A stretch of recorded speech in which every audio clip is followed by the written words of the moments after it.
Imagine waking up every morning knowing that thousands of potential customers are walking past your business.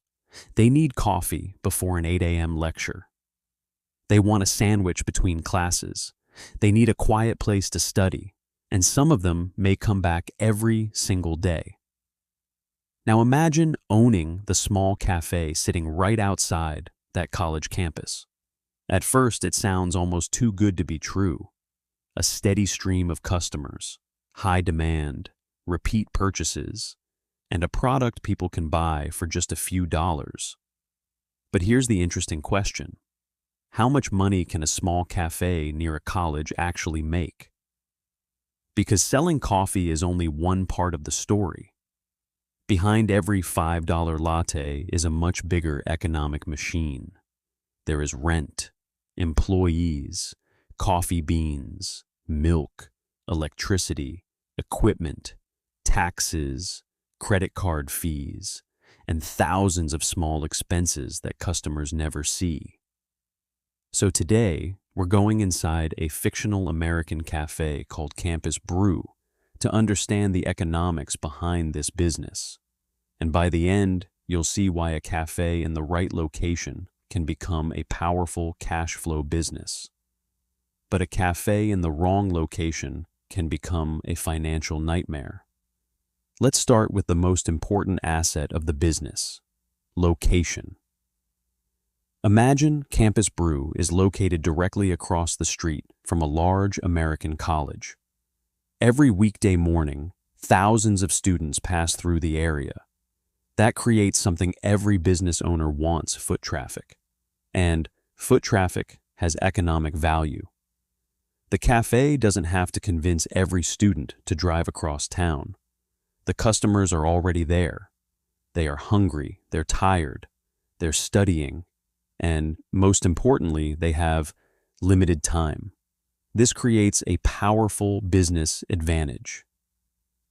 Convenience. If a student has 10 minutes before class, walking 2 minutes to Campus Brew may be much easier than driving to another coffee shop.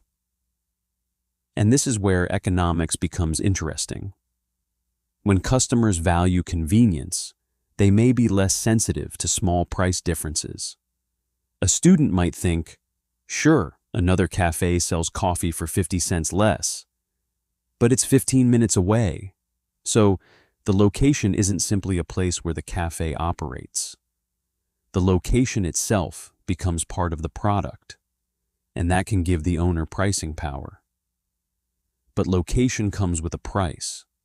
The better the location, the higher the rent may be. Now let's look at how Campus Brew actually makes money. Coffee is the obvious answer. But a successful cafe usually doesn't depend on one product. Imagine a typical customer walks in at 8:15 a.m. They order a $4 coffee. But then they see a breakfast sandwich for $6. Maybe they add a pastry for another $3. Suddenly, that $4 customer has become a $13 customer. This is called increasing the average order value, and it's one of the most important numbers in the business. Let's say Campus Brew serves 300 transactions on a busy weekday. If the average customer spends $8, that's $2,400 in daily sales. Over 26 operating days, that's roughly $62,400 in monthly revenue. And remember, that's revenue, not profit. This distinction is critical. A business can generate hundreds of thousands of dollars in sales and still struggle financially, because every dollar coming into the register has somewhere to go. And that's where the economics of the cafe gets much more interesting. Let's say Campus Brew generates around $62,400 in monthly sales. It sounds impressive, but now the bills start arriving. First, coffee beans, milk, bread, eggs, meat, pastries, cups, napkins, takeout containers. These are variable costs because they generally increase as the cafe sells more products. Then there are the fixed and semi-fixed costs: rent, payroll, insurance, internet, utilities, equipment maintenance, software, licensing, marketing and payment processing fees.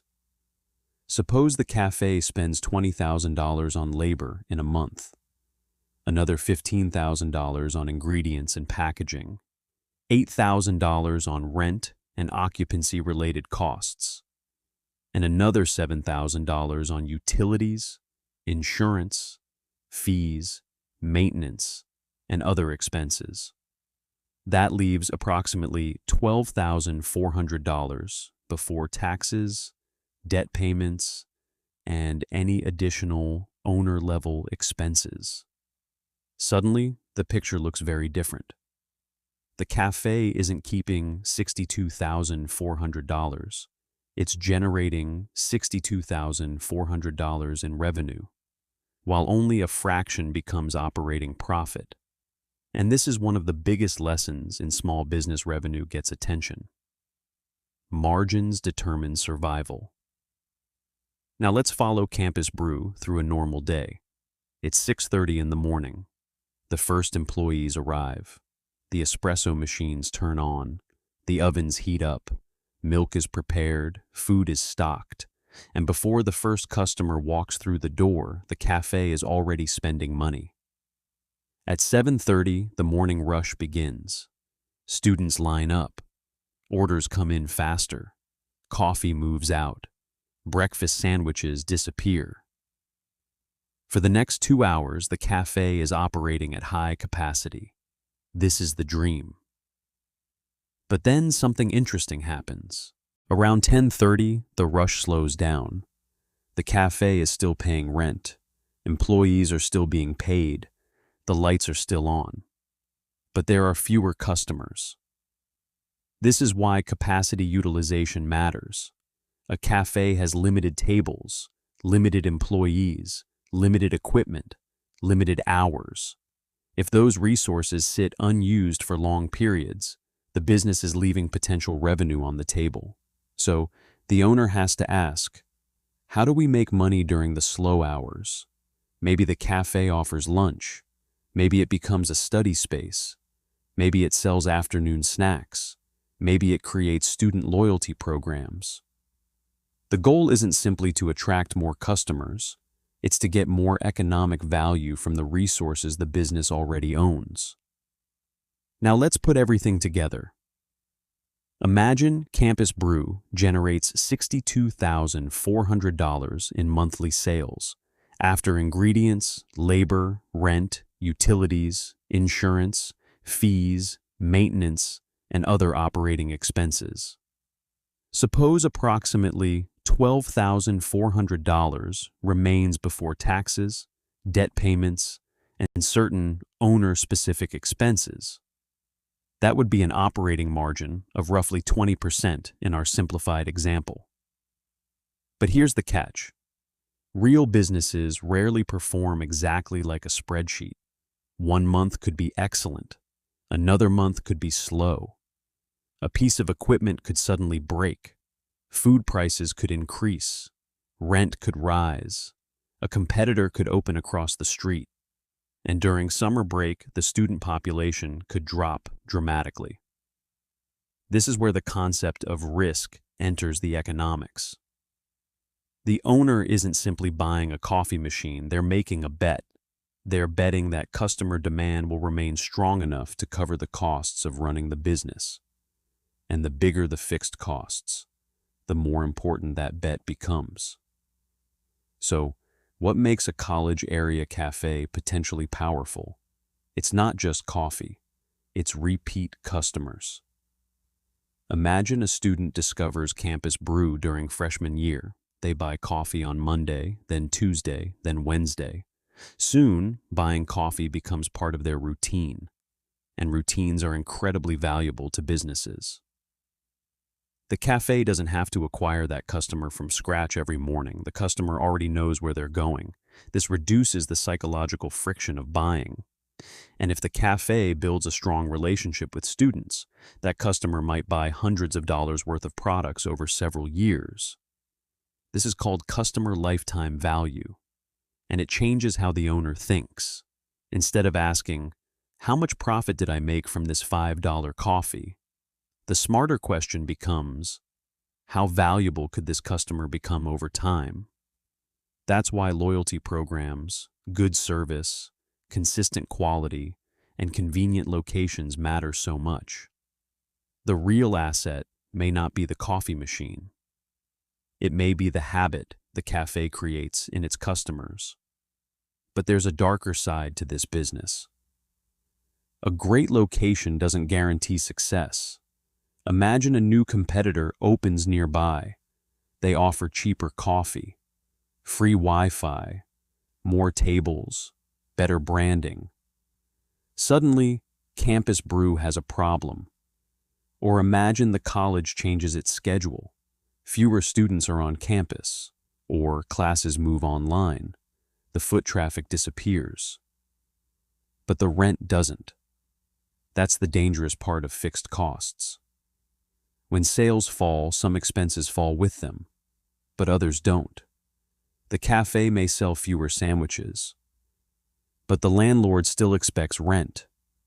The business may serve fewer customers, but the equipment still needs maintenance, and employees still need to be paid for the hours worked.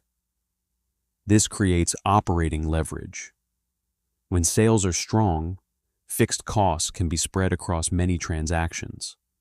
But when sales collapse, those same fixed costs can become extremely painful. That's why a cafe owner needs more than a good product. They need a strong location, careful cost control, cash reserves, and a plan for slow periods. So how can the owner improve the economics? There are two basic directions: increase revenue or reduce costs without destroying quality. Increasing revenue could mean selling higher margin products. For example, a customer comes in for coffee. The employee suggests a pastry, or a breakfast sandwich, or a larger drink. The goal isn't to pressure customers, it's to increase the value of each transaction. The second strategy is controlling costs. Reduce food waste. Schedule employees based on demand. Negotiate with suppliers. Improve inventory management. Use energy more efficiently. And most importantly, track the numbers. Because a business owner who doesn't know their costs is essentially driving with the dashboard turned off. The best cafe isn't necessarily the one with the most customers. It's the one that turns its resources into profit efficiently. So, is owning a cafe near a college a good business?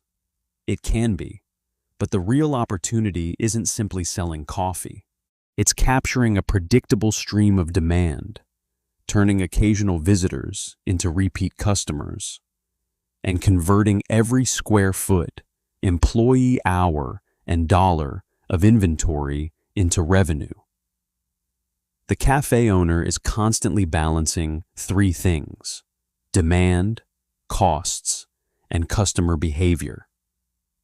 And that's what makes this business fascinating, because behind something as simple as buying a $5 coffee, there's an entire economic system at work. And the next time you walk into a cafe near a college, don't just look at the menu, look at the business, look at the customers, look at the location, and ask yourself, how much money is this place really making? Because sometimes the most interesting economics is happening right in front of you.